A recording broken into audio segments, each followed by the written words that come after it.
Hello everyone, and welcome to the Dice Commando YouTube channel. I'm Andrew, with you here as always. This is Go Again, a fabulous video cast covering the trading card game Flesh and Blood. This video and others like this one are possible thanks to viewers like you. Please show your support with a like and subscribe, and be sure to hit the bell notification icon so you don't miss any new videos. If you want to get involved with the channel, consider becoming a channel member. There are many benefits to channel membership, including access to our Discord, exclusive deck tech and strategy videos, and the opportunity to help create channel content. I want to sincerely thank all our channel members, as I truly couldn't do this without your support. You guys rock. Go Commando. Hello everyone, welcome to Dice Commando and Go Again, a fabulous cast. Tonight I'm joined by Blake from the Outcast Haven. How's it going, man? It's good. Glad to be here. Yeah, so thanks for joining me. So this is actually part one of a double header tonight. I invited Blake over. We're going to talk our favorite decks. We're going to talk Azalea, and then we're going to talk Kassai. One obviously specifically in Blitz. So let's go ahead and get right into part one, which is Azalea.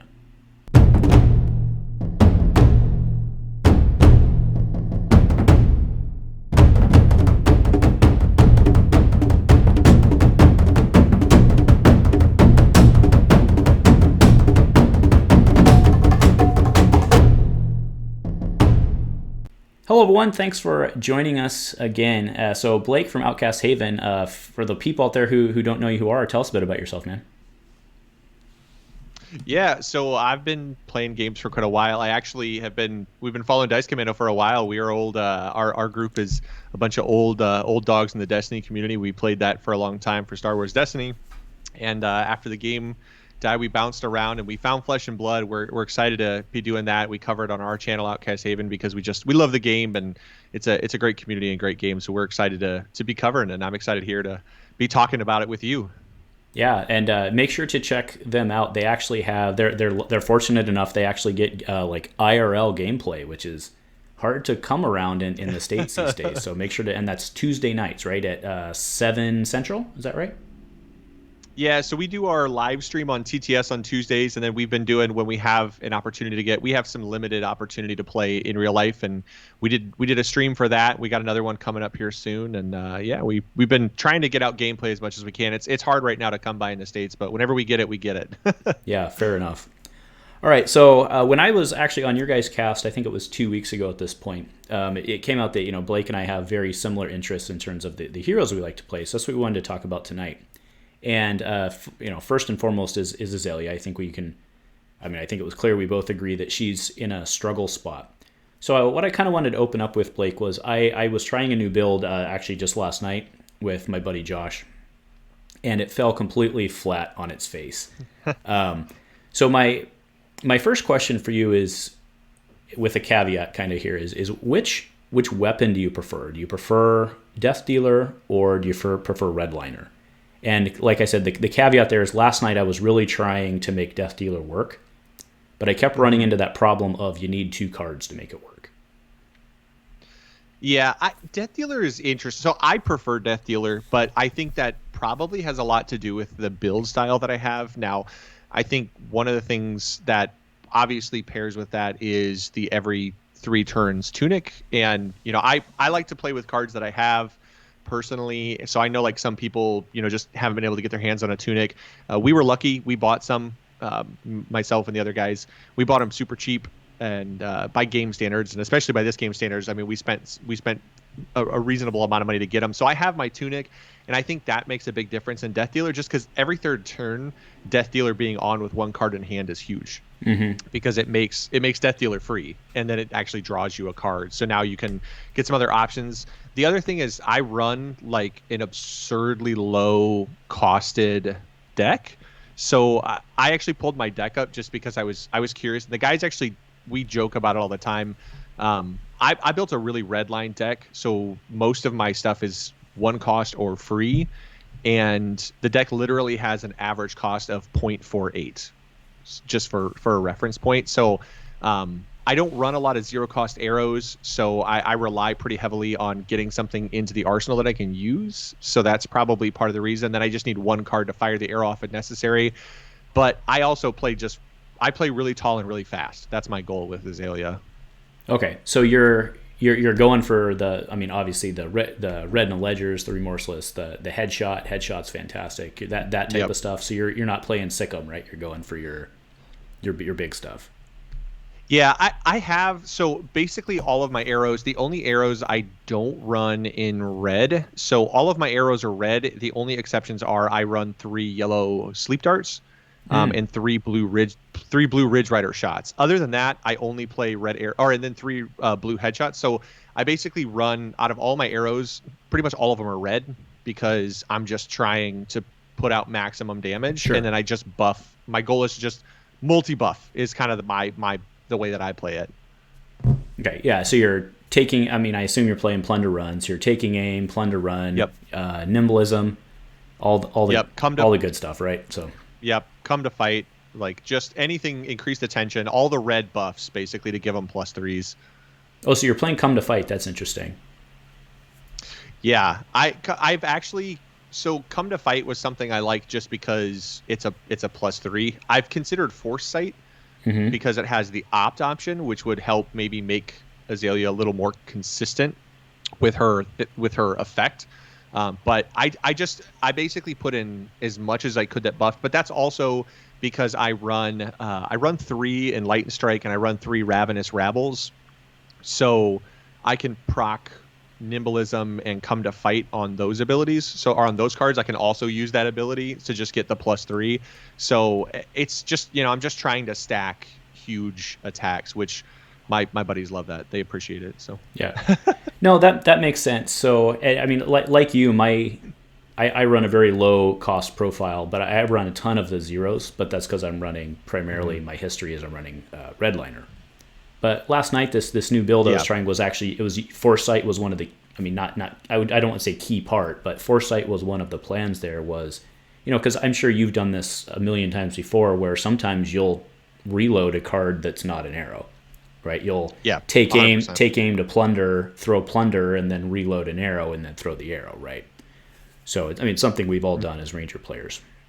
But the problem I was running into with Redliner, with Death Dealer last night, was that the great thing about Death Dealer, if you have a 2 pitch or higher, is it gives you card advantage, right?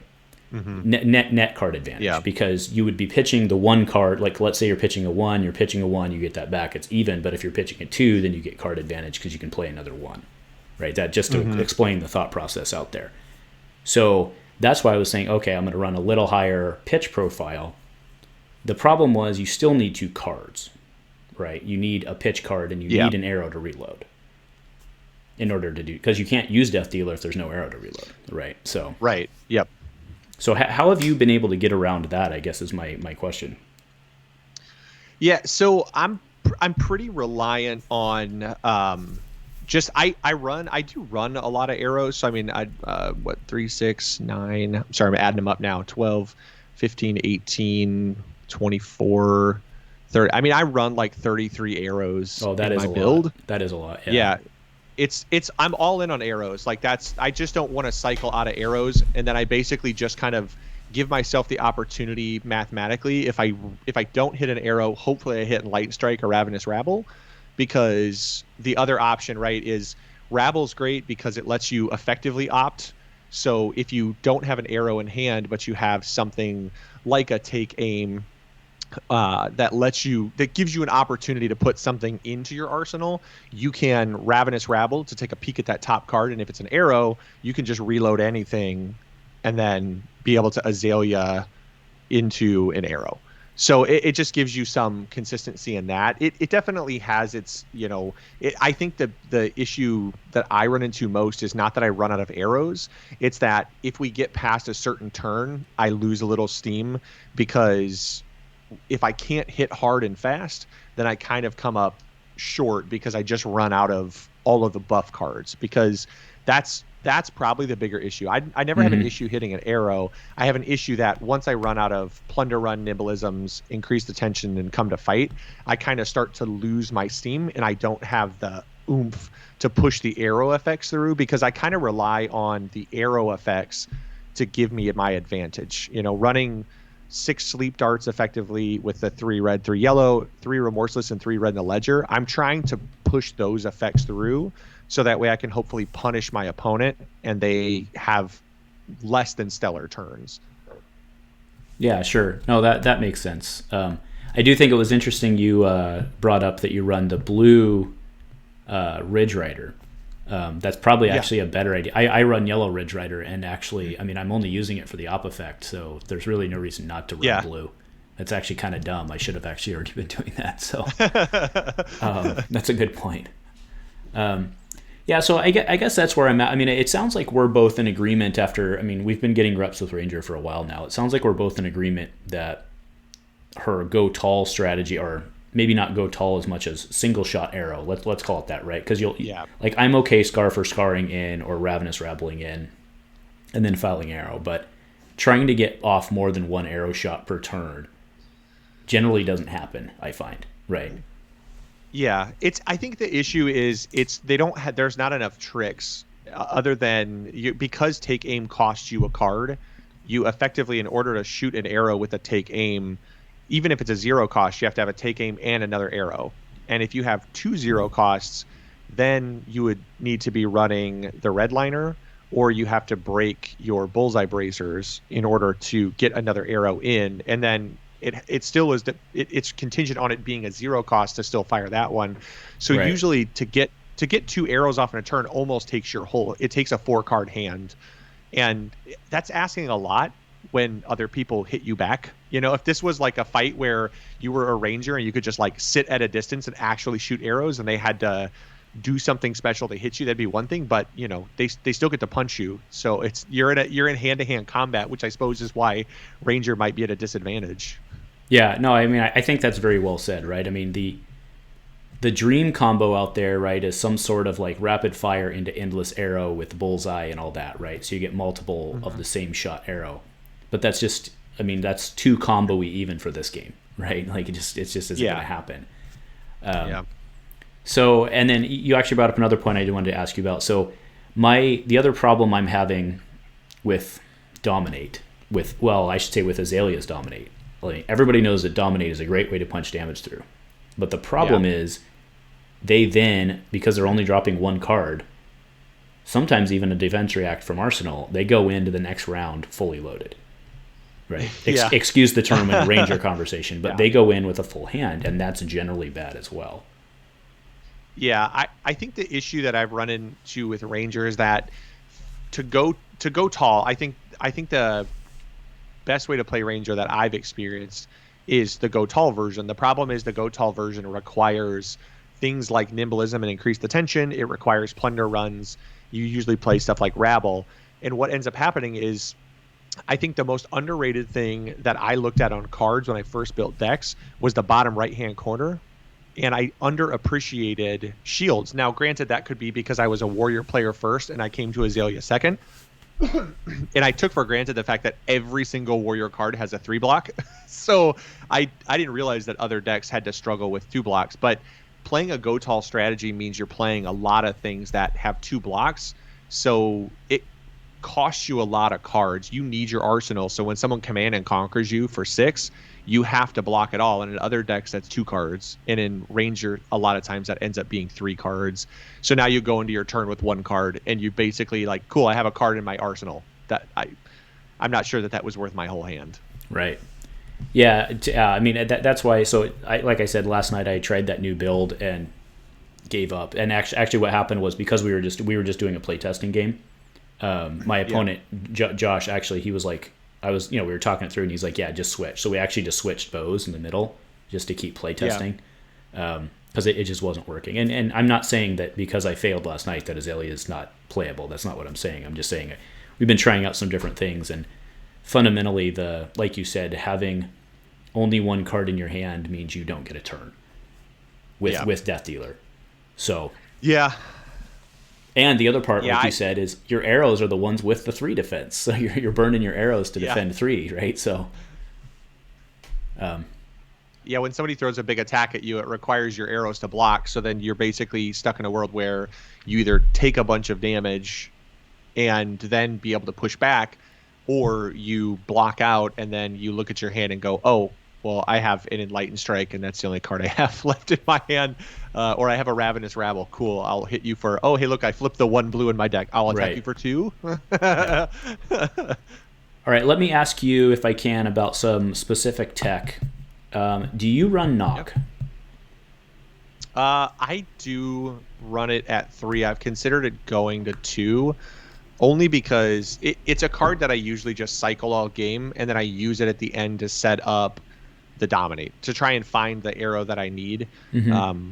Because usually, like, my 2 arrows of choice to pitch early to find late are typically Red in the Ledger and Remorseless, because I either want to limit my opponent to 1 action, going into something like Ninja where they're going to take a bunch of actions, or I want to punish them for needing to take the actions to get there, like Remorseless. I want them to have to eat through their own health to deal damage to me in return. So sometimes sometimes like the go tall strategy tends to mean you take a fair amount of damage, you play faster games, so you don't typically cycle through your whole deck. So I run knock just because sometimes I have to go find the arrow I need, and I can't. That's the only way I can get the arrow.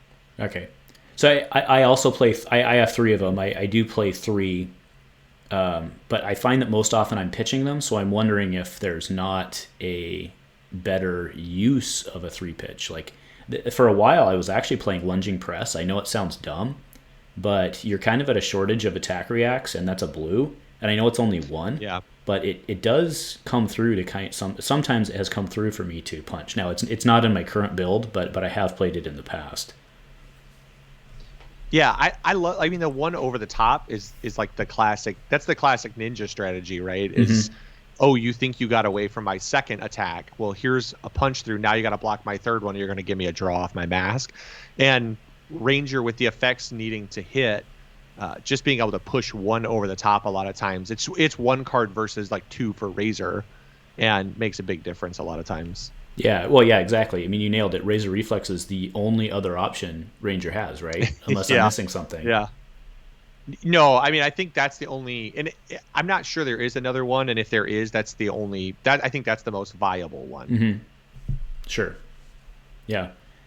Okay, so then do you have any, kind of crazy specific tech that you run in your deck that, like, maybe I'm not thinking of?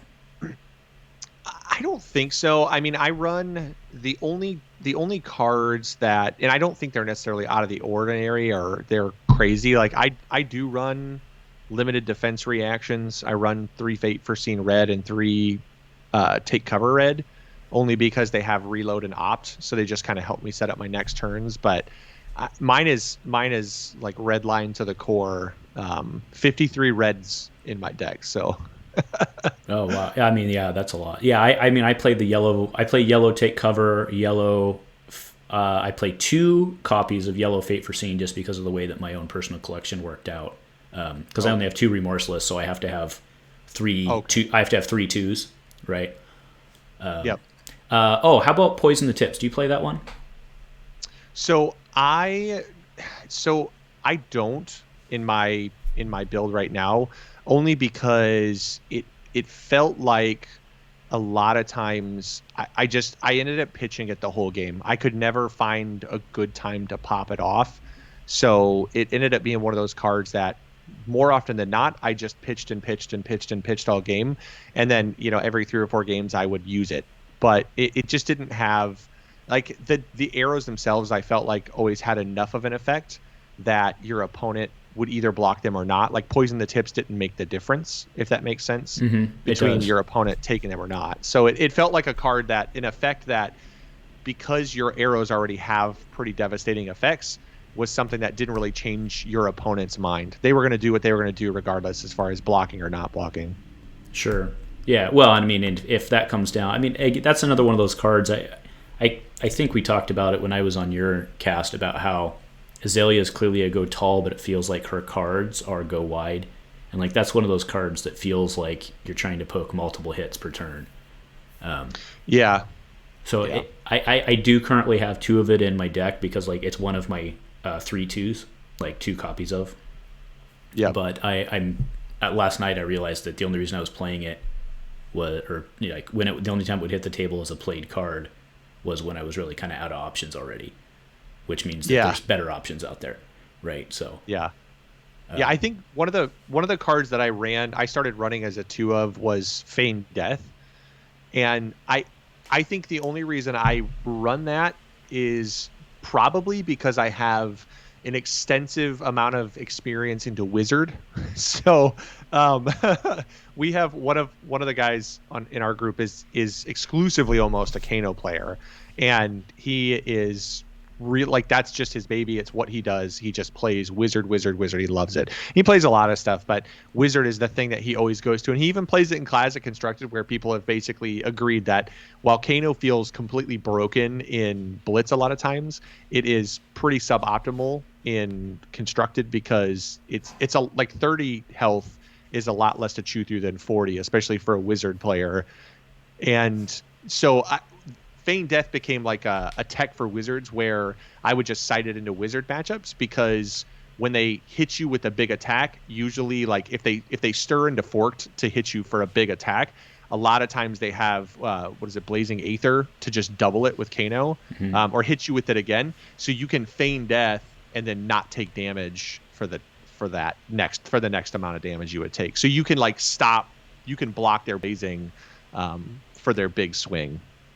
Yeah. Okay, that makes sense. Yeah, I haven't played that particular one. I mean, it's clearly very good.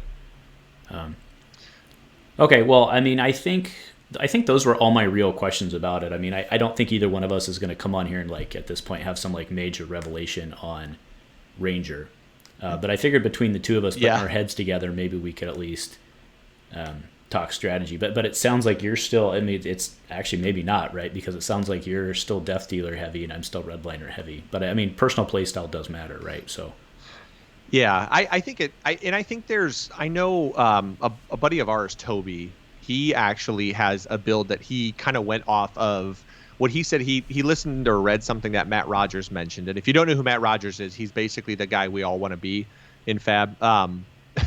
He's the guy who's like has all the great ideas, but he said he built a deck where everything could be played off of Azalea, so none of the buffs or anything like that. And it's a Blitz deck, so it's a little different, but it basically, the whole concept of the deck was like Ravenous Rabbles and Light and Strike, free arrows, and you just play Redliner, and you just basically, if you don't have a great card in Arsenal, you just try to get a card in Arsenal, and then you just blind it and you hit something and you fire it off.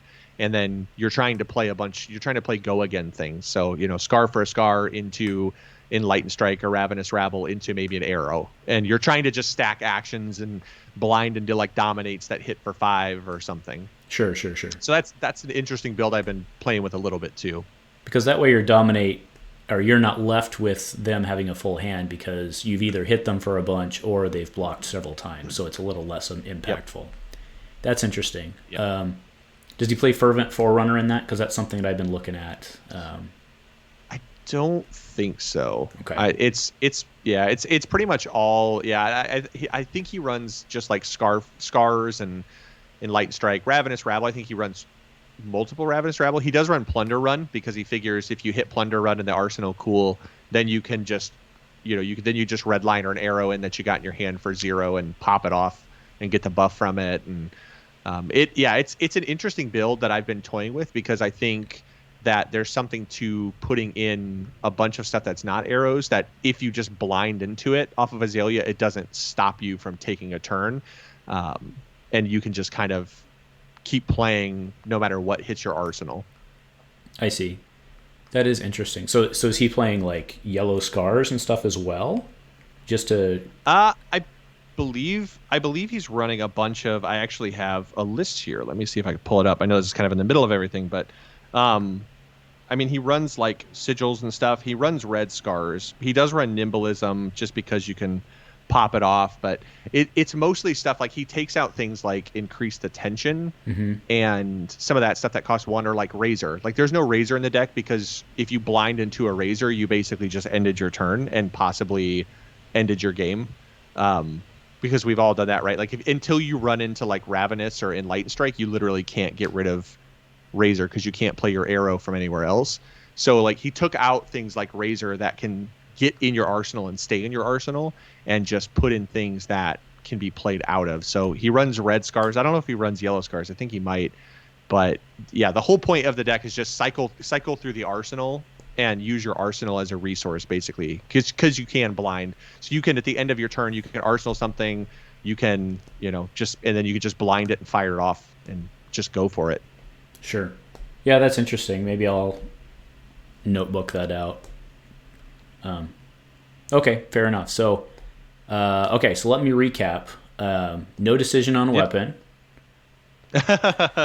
So no decision on weapon. Right. We talked tech. We do agree that some form of big single shot, whatever you want to call it. Actually, probably single shot's the right term instead of big arrow, right?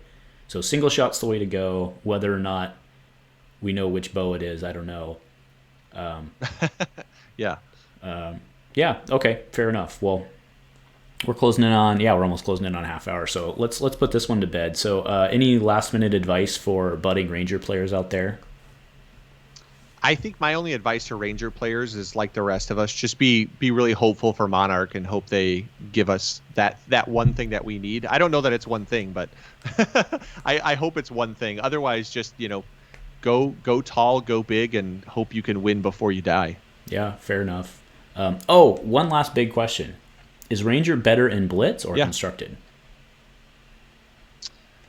Oh man, that's tough. I think she has something in Blitz. I haven't played a tremendous amount of her in Blitz because I typically lean on Warrior, because I didn't have a ton of success with Azalea in Blitz. But again, I play against a Wizard player a lot, and when you run a red line deck, you're just running into a lightning strike is basically what you're doing when you're playing into Wizard. So if you're running reds, you're basically just conceding the game. So I think in constructed, she has something to her, just because you can typically chew through 40 faster than somebody else. And sometimes you can just end someone's turn by hitting them for 12, making them either block their hand or take that devastating arrow effect. And you can sometimes just shut off turns. So I really like her in constructed personally, but admittedly, my experience in Blitz is mostly into Wizard, where I think she's just a fool's gambit. So yeah, no, I think that's a good point, and maybe that's even. I mean, obviously Crucible was more focused on Blitz. Maybe that's the difference. Maybe Death Dealer's better in overall constructed, and maybe Redliner's better in Blitz, right? Because you don't need to dominate 7 too many times to win a Blitz game, right? Oh yeah, 100%. So yeah, that's very interesting.